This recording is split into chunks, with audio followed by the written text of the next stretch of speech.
الحمد للہ رب العالمین والصلاة والسلام علی حبیبہ محمد وآلہ وصحبہ اجمعین۔ اعوذ باللہ من الشیطان الرجیم، بسم اللہ الرحمن الرحیم۔ والنجم اذا ہوا ما ضل صاحبکم وما غوی ما زاغ البصر وما طغی لقد رأى من آیات ربہ الکبریٰ۔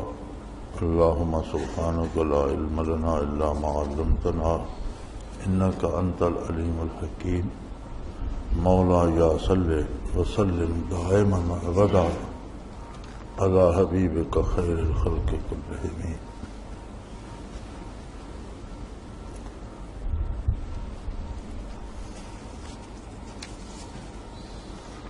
واقع معراج شریف تو بہت عام لکھا پڑھا بیان کیا جاتا ہے، کم و بیش ہر مسلمان جو پڑھ کر نہیں جانتا وہ سن کر جانتا ہے۔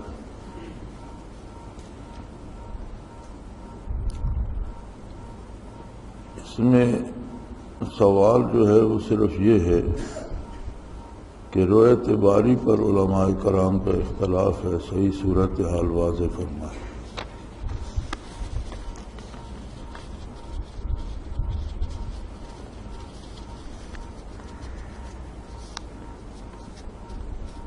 واقع معراج جو ہے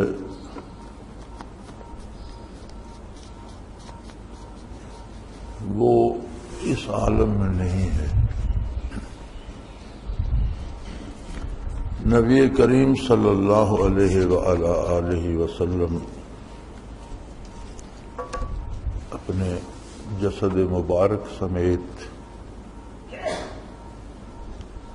جہاں تک اللہ کریم نے چاہا تشریف لے گئے۔ اس میں جو بات صحیح ملتی ہے وہ صرف یہ ہے کہ سدرۃ المنتہا تک جبریل امین نے ساتھ دیا اور وہاں جا کر معذرت کر لی کہ یہ ہماری حد ہے، اس سے آگے ہم پر نہیں مار سکتے۔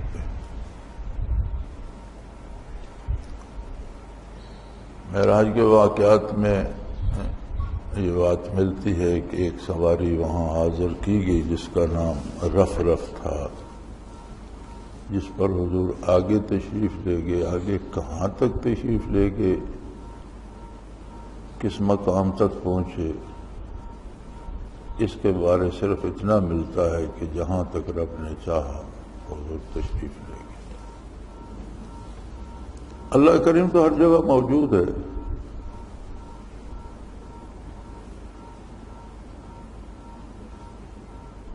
تو یہ ضروری تو نہیں تھا کہ اللہ کریم کی ملاقات کے لیے حضور تشریف لے جاتے۔ مقصد یہ تھا کہ عظمت نبوت کا اظہار مقصود تھا کہ وجود اطہر، آپ کا جسد مبارک، آپ کی بشریت بھی اتنی پاک، لطیف، منزہ ہے کہ عالم امر تک جہاں ارواح حاضر ہوتی ہیں یا جو ارواح کا مسکن ہے، حضور کا وجود عالی بھی وہاں جلوہ افروز ہوا۔ اس میں واقعی جو علماء کا اختلاف ہے وہ روایت باری کا ہے کہ اللہ کریم کا دیدار ہوا یا نہیں ہوا۔ باقی واقعات برزخ کے جو حضور نے ملاحظہ فرمائے، جنت و دوزخ کا ملاحظہ فرمایا، ان باتوں میں کوئی اختلاف نہیں ہے۔ جو لوگ اختلاف فرماتے ہیں، جو علماء حضرات، وہ فرماتے ہیں کہ اس دار دنیا میں انسانی نظر، انسانی آنکھ میں وہ قوت نہیں ہے کہ جمال باری کو دیکھ سکے، لیکن اس کے سب قائل ہیں کہ آخرت میں، میدان حشر میں، جنت میں ہر جنتی کو دیدار باری ہوگا اور وہ اپنے پروردگار کو دیکھ سکے۔ جو لوگ دیدار باری کے قائل ہیں ان کی دلیل یہ ہے کہ یہ رویت باری اس عالم آب و گل میں نہیں ہوئی، یہ احکام اس عالم آب و گل پر ہیں۔ موسیٰ علیہ السلام نے جو استدعا کی تھی رب ارنی انظر الیک، تو ارشاد ہوا لن ترانی، وہ اس عالم آب و گل کی بات تھی، اس دار دنیا کی بات تھی۔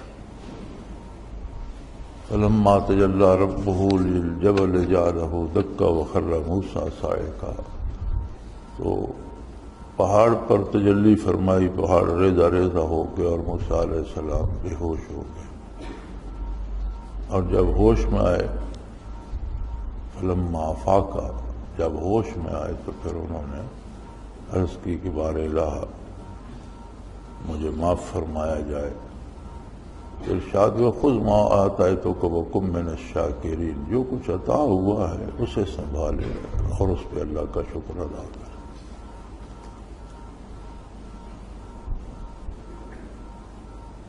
موسیٰ علیہ السلام کے بارے بھی میں اگلے دن الیت الاولیاء میں دیکھ رہا تھا کہ اس تجلی کے بعد باقی عمر وہ نقاب پہنے رہتے تھے، اس لیے کہ چہرے مبارک میں وہ چمک آ گئی تھی کہ جو دیکھتا بے ہوش ہو جاتا۔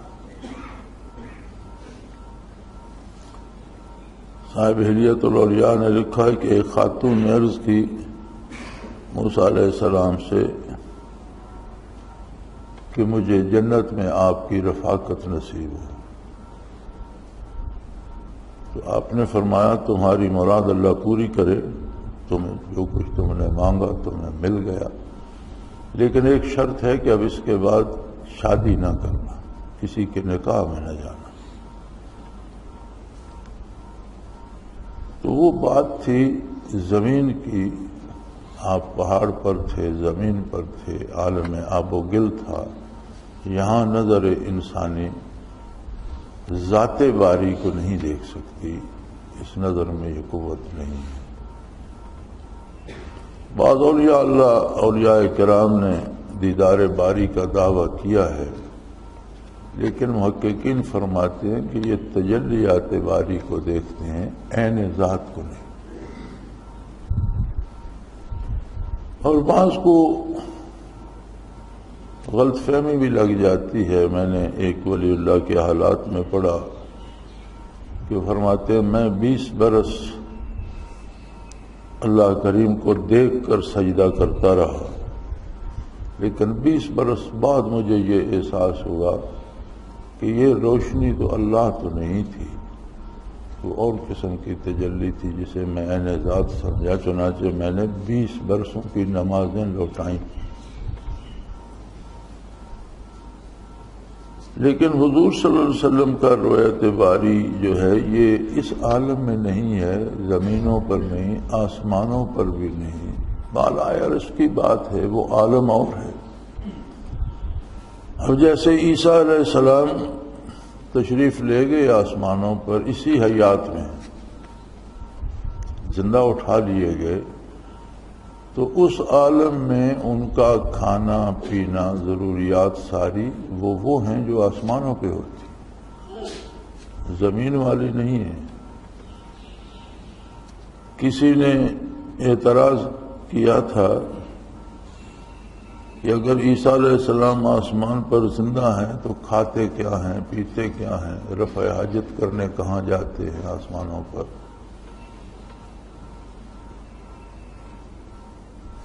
تو جواب میں کہا گیا کہ ایک بچہ جو شکم مادر میں زندہ ہوتا ہے، غذا بھی پاتا ہے، وہ رفع حاجت کرنے کہاں جاتا ہے؟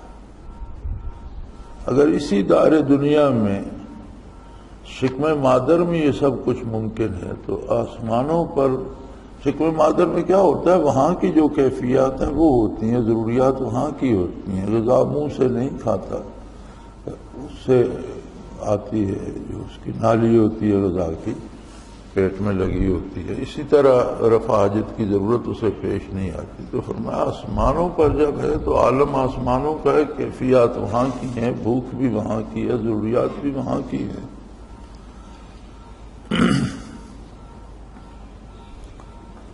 اور پھر 50,000 سال جو ہمارے دنیا کے حساب سے ہیں، اتنی دوری اگر ہے یہاں سے آسمانوں کی، تو یہاں 50,000 سال گزریں گے تو وہاں ایک دن گزرے گا. تو ابھی تو 2000 سال گزرے ہیں، اب 21ویں صدی عیسوی جا رہی ہے. اس کا مطلب ہے کہ وہاں کے عالم کے مطابق انہیں وہاں پہنچے کو پل ہی گزرا ہے. تو حضور اس سے بہت بالا تشریف لے گئے. یہ کسی نے نہیں کہا کہ کس عظمت کس بلندی تک حضور تشریف لے گئے. نہ کسی نے کہا ہے، نہ کسی نے لکھا ہے، نہ حضور صلی اللہ علیہ وسلم نے یہ بیان فرمایا ہے، اور نہ ہی قرآن نے یہ بیان فرمایا ہے. یہ فرمایا قاب قوسین او ادنا. کعبہ قوسین، قوس کمان کو کہتے ہیں، کعبہ قوسین 2 کمانوں کا فاصلہ، یعنی انتہائی قریب پر یہ محاورہ بولا جاتا ہے. اور وہ کل پرسوں بھی آپ نے مولانا عامر رضا خان بریلوی کا وہ دیا تھا ترجمہ، تو ان کا میں نے پڑھا ہے. وہ فرماتے ہیں کعبہ قوسین سے مراد دونوں بازو اس طرح کریں تو قوس بن جاتی ہے نا. انہوں نے اپنی طرز کا کیا ہے کہ اللہ نے دونوں بازوؤں میں لپیٹ لیا. بہرحال علماء کی اپنی اپنی رائے ہے، لیکن اس پہ کوئی اختلاف نہیں کہ ساری مخلوق میں اللہ کی ذات کا اتنا قرب کسی کو نصیب نہیں ہوا جو حضور صلی اللہ علیہ وسلم کو جسد مبارک، روح مبارک اسی مکمل دنیاوی حیات میں نصیب ہوئی. اب اس میں وضاحت یہ فرمائی کہ چونکہ اس سے پہلے واقعہ زمین پر ہو چکا تھا، موسیٰ علیہ السلام نے تجلی باری دیکھی اور بے ہوش ہو گئے،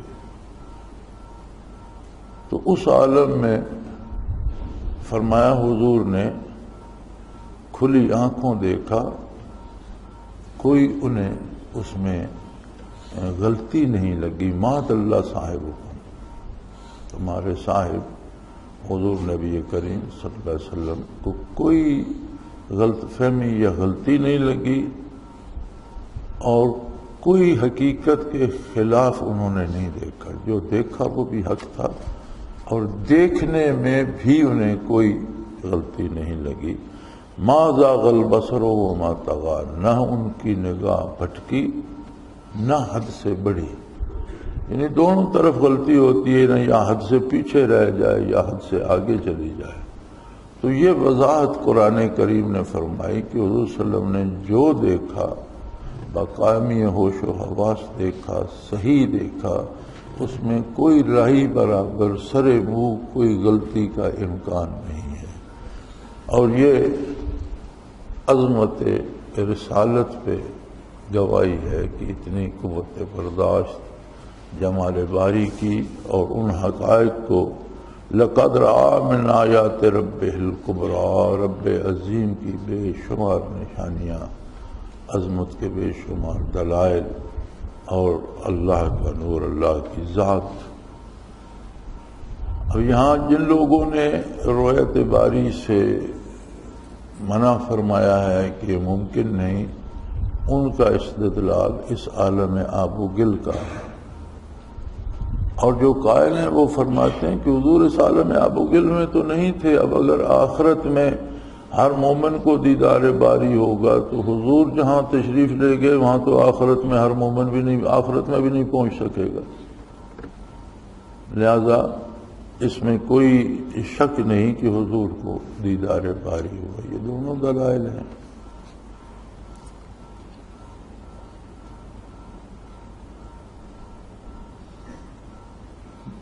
سوال آگے جو یہ ہے کہ سالکین کی ارواح بھی نقش کف پاک کی روشنی میں یہی راستہ اختیار کرتی ہیں. سالکین تو ہر امت میں رہے ہیں، اور انبیاء بھی ہر امت میں رہے ہیں.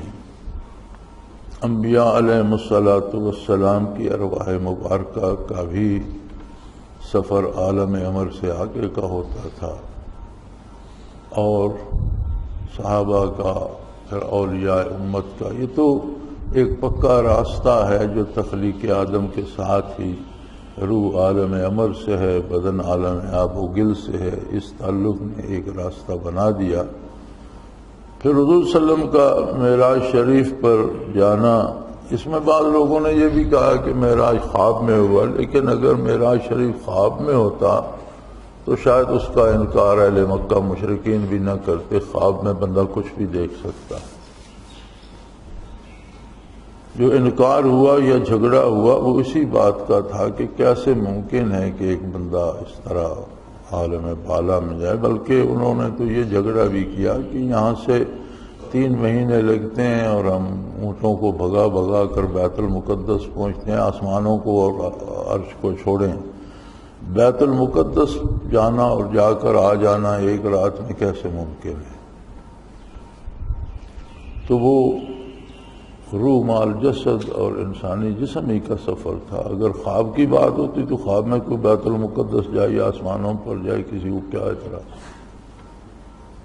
تو حضور اکرم صلی اللہ علیہ وسلم پہ انہوں نے سوال کیے، آپ نے بیت المقدس کی کہ حضور اس وقت جب تشریف لے گئے تھے تو کوئی کھڑکیاں دروازے تو نہیں شمار فرماتے رہے تھے، تمام انبیاء کو وہاں لایا گیا اور آپ نے 2 رکعت نماز پڑھائی۔ بیت المقدس کی مسجد جہاں حضور نے امامت فرمائی وہ الگ ہے، اور یہ جو 8 پہلو سی عمارت دکھائی دیتی ہے جس پر گنبد ہے، یہ اس چٹان پہ گنبد بنا ہوا ہے جس کے ساتھ حضور نے براق کو باندھا تھا۔ ایک چٹان ہے جس پہ کی بہت لمبی کہانی ہے، اس پر انبیاء شہید بھی کیے گئے، ذبح بھی کیے گئے، اور پیچھے سے اس کی کہانی آ رہی ہے۔ اس میں کچھ سوراخ بھی تھے، تو براق کو نبی صلی اللہ علیہ وسلم نے اس چٹان سے باندھا۔ اس سے دوسری طرف مسجد الگ ہے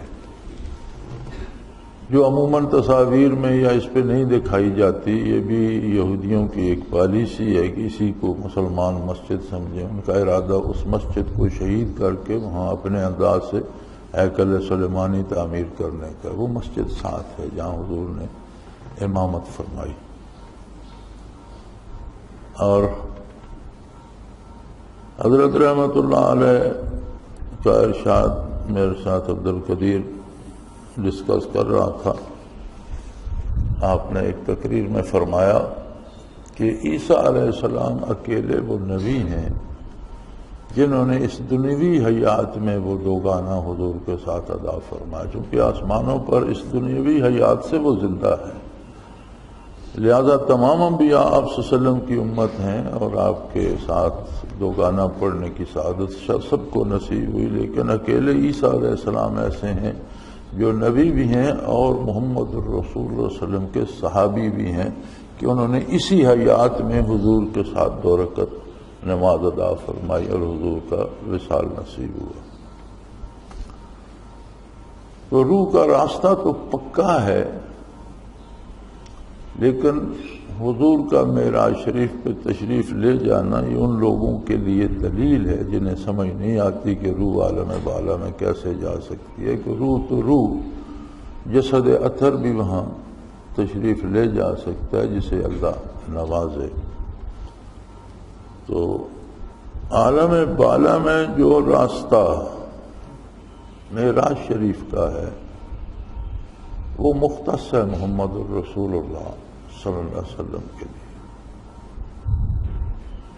عالم امر میں جب روح قدم رکھتی ہے تو اسے سمجھ آ جاتی ہے کہ معراج محمد الرسول اللہ علیہ وسلم کا راستہ وہ انہی کا راستہ ہے، اسے انہوں نے یہ استعمال فرمایا، نہ ان سے پہلے کسی نے استعمال فرمایا نہ ان کے بعد کسی کو وہ نصیب ہو۔ روح کا اپنا راستہ ہے۔ جن حضرات کو یہ شبہ ہوتا ہے کہ روح عالم بالا میں نہیں جا سکتی، ان کے لیے دلیل ضرور ہے کہ روح تو روح، اللہ چاہے تو جسم بھی جا سکتا ہے، جیسے حضور نبی کریم صلی اللہ علیہ وسلم پر ایک ہستی پر اللہ نے یہ شفقت فرمائی۔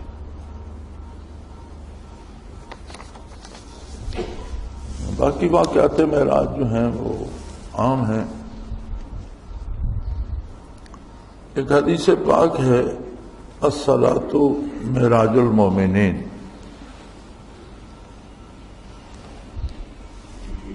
اس میں دو سوال ہیں. نبی کریم صلی اللہ علیہ وسلم کو اللہ کریم نے سفر معراج سے سرفراز فرمایا.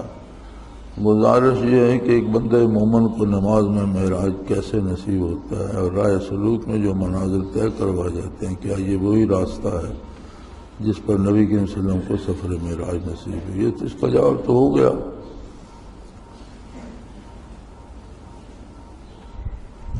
صلاۃ جو ہے اس کا ترجمہ نماز کر دیا گیا اور اب جو چیز غلط العام ہو جاتی ہے وہ بھی صحیح سمجھی جاتی ہے.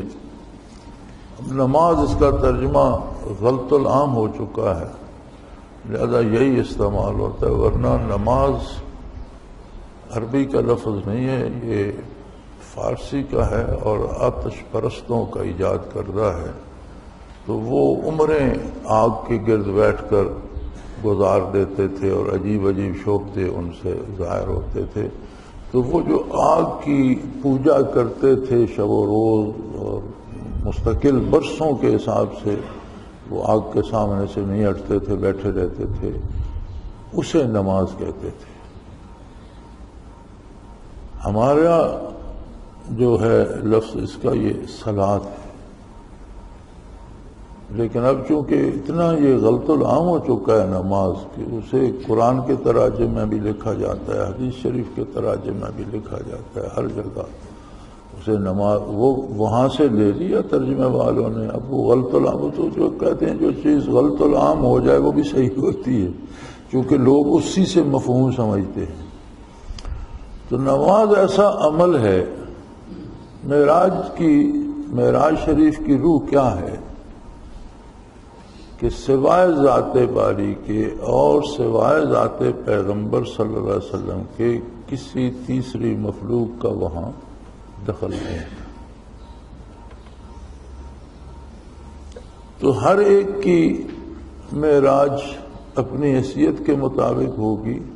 بندہ مومن جب صلاۃ کے لیے کھڑا ہوتا ہے تو تکبیر اولیٰ کہہ کر وہ تمام جہانوں سے کٹ جاتا ہے. ایک دفعہ اللہ اکبر کہہ کر ہر چیز سے الگ ہو جاتا ہے، بیوی بچے گھر بار کام کاج دوست دشمن کاروبار کچھ سب کچھ چھوڑ کر صرف اللہ سے سبحانک اللہم سیدھا خطاب، اے اللہ تو پاک، یعنی سیدھی اللہ کریم سے بات کرتا ہے. تو اس مطلب ہے کہ ایک انتہائی قرب جو بندے کو نصیب ہو سکتا ہے وہ صلاۃ ہے کہ وہ ہر چیز سے کٹ کر اللہ کریم سے ہم سخن ہو جاتا ہے. ایک جگہ ارشاد عالی ہے کہ نمازی کے آگے سے نہ گزرو فَإِنَّهُ يُنَاجِي رَبَّهُ أَوْ كَمَا قَالَ رسول اللہ صلی اللہ علیہ وسلم کہ وہ اپنے پروردگار سے سرگوشیوں میں اپنا درد دل کہہ رہا ہے، اپنی بات کر رہا ہے، اس کی حمد و ثنا کر رہا ہے. تو درمیان مت اس کے آگے مت آؤ، اسے پریشان نہ کرو کہ وہ اپنے رب سے سرگوشیاں کر رہا ہے. تو اس اعتبار سے اسے معراج المومنین فرمایا گیا. اب یہ ہر بندے کی اپنی ذات پر ہے. ایک بندہ ہے وہ نماز پڑھتا ہے لیکن تکبیریں بھی کہتا ہے، رکوع سجود بھی، لیکن اتنی بے دھیانی، اتنی بے توجہی، اتنے پریشان خیال ہوتے ہیں اسے یہ بھی یاد نہیں ہوتا کہ سجدہ ایک کیا ہے یا دو کیے ہیں، رکعت 3 پڑھی ہیں یا 2 پڑھی ہیں، 4 پڑھی ہیں کہ 1 پڑھا ہے. خیالات کہیں اور ہوتے ہیں، عادت کے مطابق اٹھتا بیٹھتا رہتا ہے. اور دوسرا ایک انتہا یہ بھی ہے کہ حضرت امام زین العابدین رضی اللہ تعالیٰ عنہ مسجد کے کونے میں نوافل ادا فرما رہے تھے. تو آپ نوافل ادا فرماتے رہے، دوسری طرف آگ لگ گئی، لوگ جمع ہو گئے، پانی شانی شور شرابہ، آگ بجھائی. وہ اپنے نوافل میں لگے ہوئے تھے. جب انہوں نے سلام پھیرا تو انہوں نے پوچھا یہ ادھر شور کیسا ہے کہ حضرت آگ لگ گئی تھی. فرمایا مجھے سمجھ نہیں آئی، مجھے نہیں پتا چلا. اب یہ بھی صلاۃ ہی ہے، وہ بھی دوگانہ ہی ادا کر رہے تھے، ہم بھی دوگانہ ادا کرتے ہیں، ہم بھی صلاۃ فرض بھی اور نوافل بھی ادا کرتے ہیں۔ تو یہ اپنی اپنی کیفیت ہے کہ کون کتنا اس میں ڈوب کر، کون کتنا حضور حق کس کو نصیب ہوتا ہے، کس کو کتنا یہ احساس و ادراک ہوتا ہے کہ وہ اللہ کی حضور استاد ہے۔ قرآن کریم اس کیفیت کو بیان کرتا ہے کہ اللہ کے روبرو کھڑا ہونا تو ایک اور بات ہے، بہت بڑی بات ہے۔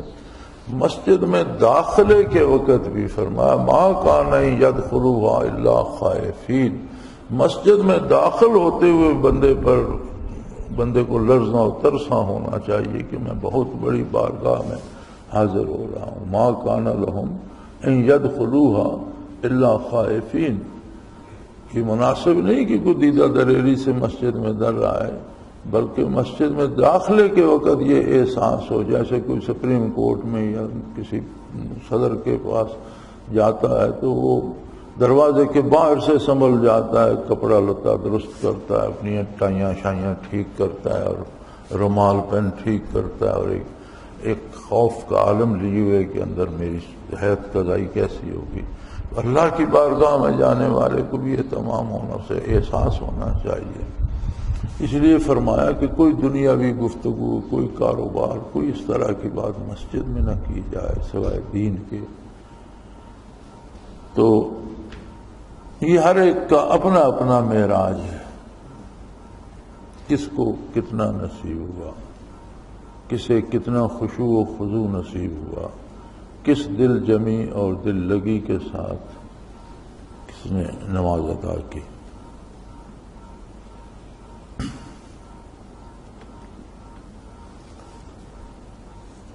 تو یہ دن میں 5 مرتبہ کی جو حاضری ہے، میں کل بھی دیکھ رہا تھا مختلف مضامین اخباروں کے سر ورق پہ چھپے معراج شریف کے بارے، تو میں نے غالباً 2 اخباروں میں وہ مضمون ہے، اس میں انہوں نے وہ بات موٹی کاٹ کر لگائی ہوئی تھی کہ شب معراج کا سب سے اعلیٰ ترین تحفہ جو نبی علیہ الصلوۃ والسلام کو عطا ہوا وہ نماز 5 گانا تھی، کہ آپ کا ہر امتی ہر روز 5 دفعہ اللہ کریم سے بالمشافہ روبرو گفتگو کر سکتا۔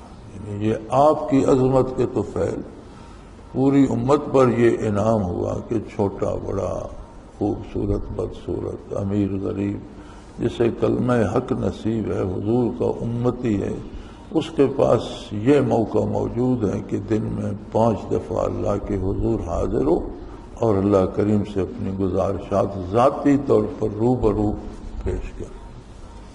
اب اس کا کوئی معیار بیان نہیں کیا جا سکتا، چونکہ ہر ایک کا معیار اپنا ہے۔ ایسی بھی بڑی مخلوق ہے جو نہیں پڑھتی، جسے احساس ہی نہیں ہے کہ اس کی کیا عظمت ہے۔ کتنی مخلوق ہے جو کلمہ تو پڑھتے ہیں، سجدہ نہیں کرتے، فرائض 5 گانا ادا نہیں کرتے۔ ایسی بھی بڑی مخلوق ہے جو کرتے تو ہیں لیکن نہ کرنے سے بھی بدتر، اس میں اس طرح کی حرکات اور اس طرح کا رویہ ان کا ہوتا ہے کہ شاید الٹا جرم کر کے جاتے ہوں۔ ایسے بھی ہیں جو کھڑے ہوتے ہیں تو حضور حق میں محو ہو جاتے ہیں اور انہیں برکات نصیب ہوتی ہیں۔ تو اس کا اندازہ کہ میری صلاۃ کتنی مقبول ہے، یہ کتنی صحیح ہے، اس کا اندازہ قرآن حکیم کے اس آیہ کریمہ سے لگایا جا سکتا ہے کہ ان الصلاۃ تنہا عن الفحشاء والمنکر۔ وصال الہی نصیب ہو تو بے حیائی اور برائی چھوٹ جاتی کہ ابھی ابھی حضور حق سے فارغ ہوا، ابھی پھر وقت آ رہا ہے، پھر اللہ کے حضور پیش ہونا ہے، کپڑے پاک کر کے باوضو ہو کر دنیا جہان مافیہا سے کٹ کر صرف اللہ سے روبرو پیش ہونا ہے، رکوع و سجود کرنا ہے۔ تو اس چھوٹے سے وقت میں وہ نافرمانی کیوں کرے گا؟ زور سے فارغ ہوا تو پھر عصر کا انتظار ہے، پھر پیشی ہے، تو وہ کیوں جرم کرے گا اس کے درمیان؟ تو قرآن کریم نے فرمایا کہ جسے صلاۃ نصیب ہو وہ برائی اور بے حیائی سے بچ جاتا ہے، اللہ کریم اس کی حفاظت فرماتے ہیں، یہ احساس اسے اس سے بچا لیتا ہے۔ تو یہ دیکھنا ہو کہ میری صلاۃ میں کوئی معراج کا عنصر ہے کہ نہیں، تو پھر یہ اپنے کردار سے نظر آتا ہے کہ میرے اعمال میں مثبت تبدیلی اگر آ رہی ہے تو پھر میری صلاۃ میں کوئی نہ کوئی رمق معراج کی ہے، بہت ہے یا تھوڑی ہے لیکن کوئی بات ہے۔ اور اگر کردار میں اور عملی زندگی میں تبدیلی نہیں آتی، سجدے بھی کیے جا رہا ہے، چوری بھی کیے جا رہا ہے، رشوت بھی کھائے جا رہا ہے، لوگوں کی توہین بھی کیے جا رہا ہے، قتل و غارت بھی کیے جا رہا ہے، تو پھر وہ محض ایکٹنگ کر رہا ہے، اس طرح اٹھک بیٹھک کر رہا ہے، اس میں وہ بات نہیں بنی۔ اللہ کریم توفیق عطا فرمائے اور حضور حق کی سعادت سے بہرور فرمائے۔ یہ ساری محنت، یہ سارا مجاہدہ، یہ سارا ذکر اذکار، اس کا حاصل یہی ہے کہ صلاۃ ادا کرنے کا سلیقہ آ جائے، حضور حق نصیب ہو جائے اور کردار اتباع نبوت کے سانچے میں ڈھل جائے۔ یہ سوال انہوں نے اس میں یہ بھی لکھا تھا کہ شب معراج کیسے گزارنی چاہیے، کیا کوئی مخصوص عبادات ہے؟ مختلف حضرات نے یہ فرمایا ہے کہ اچھی بات ہے بندہ ذکر اذکار میں، عبادات میں، نوافل میں، تلاوت میں وقت بسر کرے، لیکن ضروری نہیں ہے بندہ مومن جو عشاء با جماعت ادا کرتا ہے اور پھر فجر اسے با جماعت نصیب ہو جاتی ہے، عند اللہ وہ ساری رات نماز میں شمار ہوتا ہے۔ یہ تو اللہ کا کرم ہے۔ اب یہ نوافل جو ہوتے ہیں یہ اوور ٹائم ہوتا ہے کہ کون زیادہ مزدوری کرنا چاہتا ہے، فالتو اپنی اجرت کمانا چاہتا ہے، تو یہ ہر ایک کی بدنی صحت، جسمانی صحت، قوت برداشت اور ہمت کے مطابق ہے۔ کوئی چاہے تو ساری رات نوافل پڑھے، ہر رات ساری رات جاگتا رہے، ذکر کرتا رہے، کون روکتا ہے؟ اور یہ کچھ خاص راتیں جو ہوتی ہیں ان کی اپنی کیفیات، ان میں اپنی برکات ہوتی ہیں، جتنی کسی سے محنت ہو سکے کرے۔ نوافل کے لیے سب اندازے ہوتے ہیں، سوائے فرائض کے کسی چیز کی قید نہیں ہوتی کہ مقرر کر دی جائے کہ یہ ضرور یہی کرو، کیونکہ فرائض کے علاوہ نبی کریم صلی اللہ علیہ وسلم نے بھی کوئی ایسی چیز مقرر نہیں فرمائی عبادات میں، اور نہ کوئی دوسرا کر سکتا ہے۔ نہ عبادات میں فرائض اللہ نے مقرر کر دیے، اس کے علاوہ اگر کوئی نوافل پڑھتا ہے تو کتنے پڑھتا ہے یہ اس کی ہمت ہے۔ بزرگ ساتھی ہوتے تھے، قاضی صاحب بہت ضعیف ہو گئے تھے تو انہیں نوافل پڑھنے کا بڑا شوق ہوتا تھا، تو میں نے ایک دن ویسے ہی پوچھ لیا، میرے ساتھ ذرا بے تکلف تھے، انہوں نے کہا صاحب کتنے نوافل پڑھ لیتے ہیں رات دن میں؟ کہنے لگے میں بوڑھا ہو گیا ہوں، تو اب مجھ سے زیادہ مشقت نہیں ہوتی، اٹھا بیٹھا نہیں جاتا اور زیادہ دیر کھڑا نہیں ہو سکتا، اب زیادہ محنت نہیں ہوتی، بیٹھ کر بھی نوافل ادا کروں تو زیادہ دیر بیٹھ نہیں سکتا، گھٹنے درد کرنے لگتے ہیں، ٹانگوں میں درد ہوتا ہے، تو اب کوئی بس صرف 500 رکعت پڑھتا ہوں، اب چھوڑ دیے ہیں۔ اس عالم میں رات دن میں صرف 500 رکعت نفل پڑھتا ہوں، اب چھوڑ دیے، اب نہیں پڑھے جاتے۔ یہ تو اپنی اپنی لگن کی بات ہے، ہمت کی بات ہے، توفیق الہی کی بات ہے، کس کو کتنی توفیق دیتا ہے، کس میں کتنی ہمت ہے۔ اور حضرت رحمت اللہ علیہ فرمایا کرتے تھے کہ مراقبات جو ہیں یہ نوافل سے افضل ہیں۔ جن احباب کو مراقبات نصیب ہوں، جن لوگوں پر یہ نعمت ہو، وہ اگر مراقبات پہ وقت لگائیں، زیادہ محنت کریں، تو نوافل سے مراقبات میں زیادہ حضور حق حاصل ہوتا ہے اور یہ اجر میں بھی اس سے افضل ترین ہوتے ہیں۔